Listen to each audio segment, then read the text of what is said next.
Beni insanlar Casting Killer'dan tanıyor. Casting Killer'ın kurucusuyum. Yaklaşık 8 senedir bununla ilgileniyorum. En başta isminden de anlaşılacağı üzere Casting Killer'da anlaşılan casting standartlarını öldürmek, Casting Killer.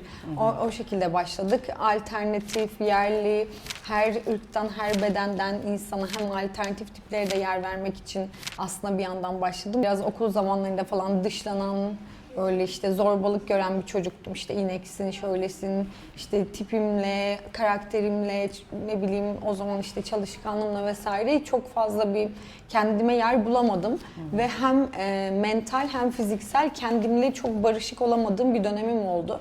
Çünkü kendim olduğum için hep sıkıntılar yaşadım. Orta Doğu'daki bütün toplumlarda, sadece Türkiye'de değil, estetik çok fazla var ve bunu eleştiriyoruz ama bunun aslında nedenine baktığımız zaman herkesin bu işte medyada gördüğü kendine benzemeyen tipler ya da bu yaşadığı zorbalıklar vesaire aslında onun altında yatan sebep ve bunu değiştirmek istiyorsak sistemle kavga etmemiz gerekiyor, insanlarla değil. Ne yapabilirim diye düşündüm ve böyle bir şeye başladım. Bir tık aslında bunu böyle ideolojik kalpten gelen hem kendimin içindeki çocuğa yardım etmek için hem de benden sonra gelen çocuklara yardım etmek için başladım. Şu anda bu yurt dışına çok olmamın nedeni yerli modelleri burada keşfetme sürecimiz bittikten sonra şu an dünya piyasasında işte bütün Kuzey Afrikalı, Hindistanlı vesaire modeller dünyayı kasıp kavururken neden bizim modellerimiz bu marketlerde olamıyor? Şu an bütün modellerimizi yurt dışına göndermeye çalışıyorum. Bunun için de tabii ki oradaki ajanslarla gidip merhaba ben Eylem, Türkiye'den geliyorum, böyle böyle bir şey yapıyoruz diye gidip işimizi tanıtmaya çalışıyorum. Teşekkür ederiz böyle bir şey yaptığın için. Bu fikir olarak çok güzel ama buna kalkışmak ve hakikaten ya ben bunu sürdüreceğim diye götürmek inanılmaz bir istikrar ve çalışkanlık istiyordur eminim. Ve kaç yaşındaydın başlarken? 22 yaşındaydım. Üniversiteyi yeni bitirmiştim. Normalde de siyaset bilimi okudum. Ben kendi işimin hiç moda ile alakası yoktu. Hatta ilk başladığımda işte yaptığım işe de çok tepki çünkü Türkiye'de böyle güzellik standartları işte sarışın, mavi gözlü, uzun boylu yabancılar güzel, bizim yerli modellerimizden model olmaz denilen bir noktadaydı. Değiştireceğiz bunu dedim ve değişti de yani şu an her ajansta var yerli modeller, artık bunu İnsanlar fark etti, yurt dışından gelen ajansların Türkiye'ye gelip bizi ziyaret ediyorlar çünkü fark ettiler bir şeyler yapılıyor. Artık oldu ve benim için şöyle oldu. İlk 2 sene kendi işimi de bir yandan yapıyordum. Sonra komple istifa edip bu artık moda dünyasına bir şekilde adım atmış oldum. Ve iş hani tabii ki artık hem kurumsallaştı hem de moda sektörü biraz böyle çok aşırı yüzeysel ve zor mental olarak çalışan, hani kendim için değil ama çalıştığımız insanlar için sürekli görünüşünle yargılanmak, sürekli bir o reddedilme biraz zor bir sektör. Elimden geldiğince hem kendimi hem de çalıştığım insanları mental olarak da korumaya çalışıyorum diyelim. İnsanda seni durdurup ikinci kez bakmaya iten şey ne oluyor?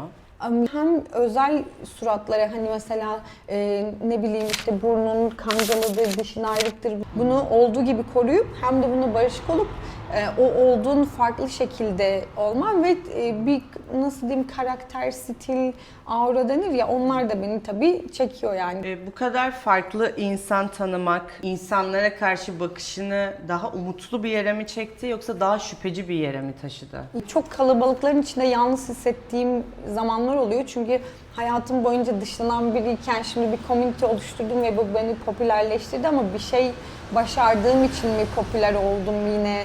Hani o da benim hayatımda kendimle alakalı yaşadığım, hissettiğim bir durum.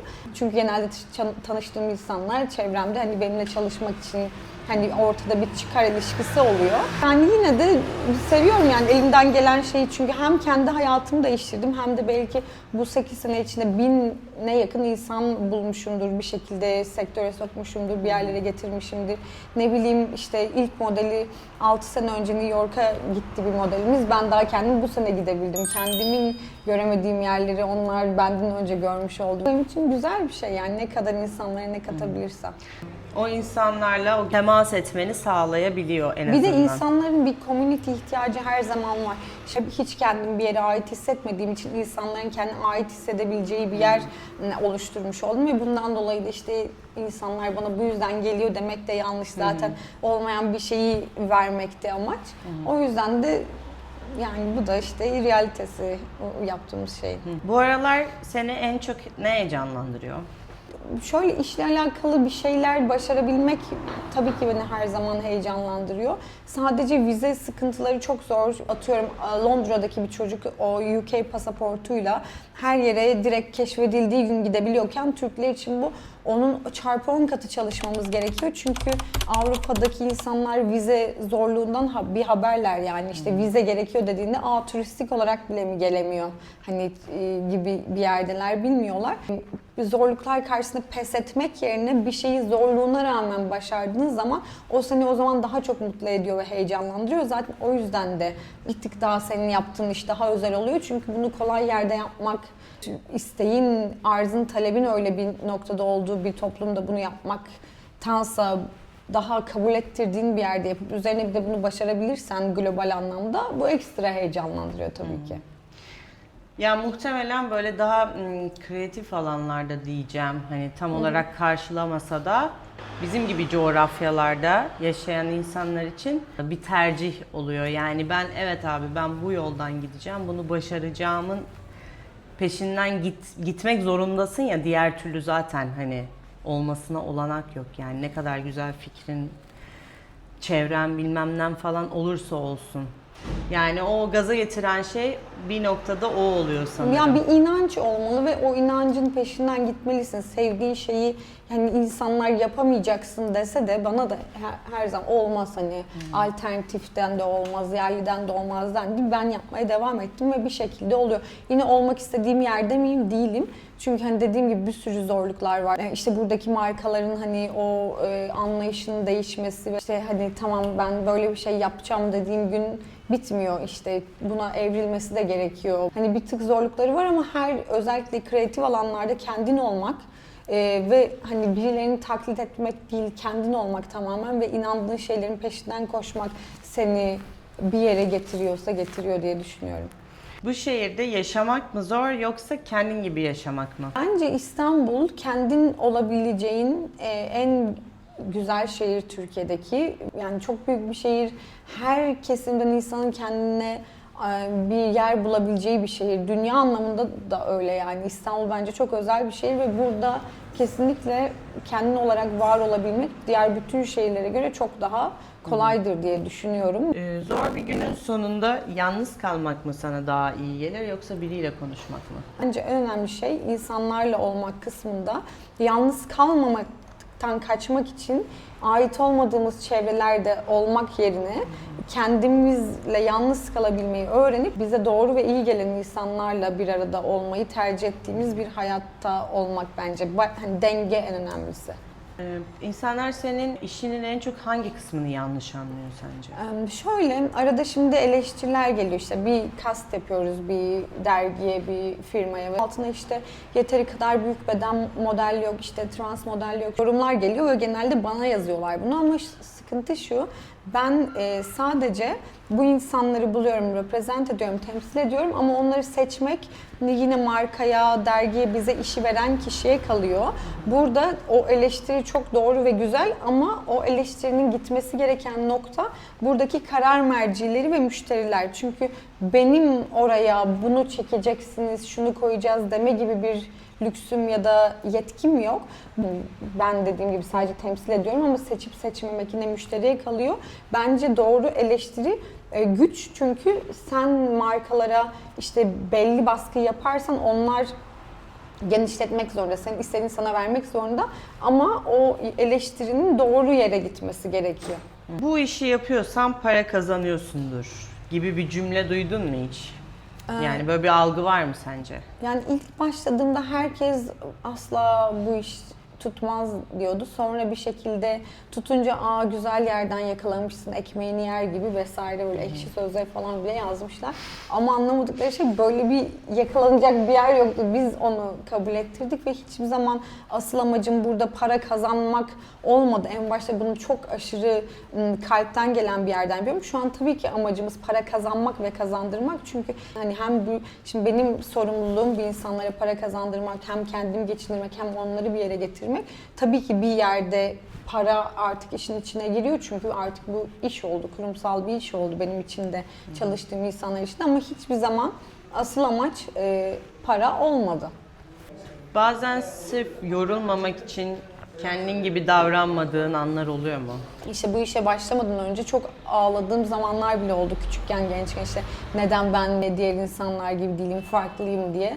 Sonrasında işte bu sene neurodivergent olduğuma dair tanıyı aldım mesela, biraz daha en azından kafamda oturdu. Niye farklı olduğumu biliyorum, ama hiçbir şekilde bunu bilmek kolaylaştırmıyor bir şeyleri. Kötü günlerimiz de olacak, iyi günlerimiz de olacak, ama kendinden taviz vermemek, yani zor bile olsa kendin olmak en önemlisi. En azından ölüp gideceğiz ve dolu dolu kendim olarak bir hayat yaşadım diyebilmek bence bir başarı olur bu hayat.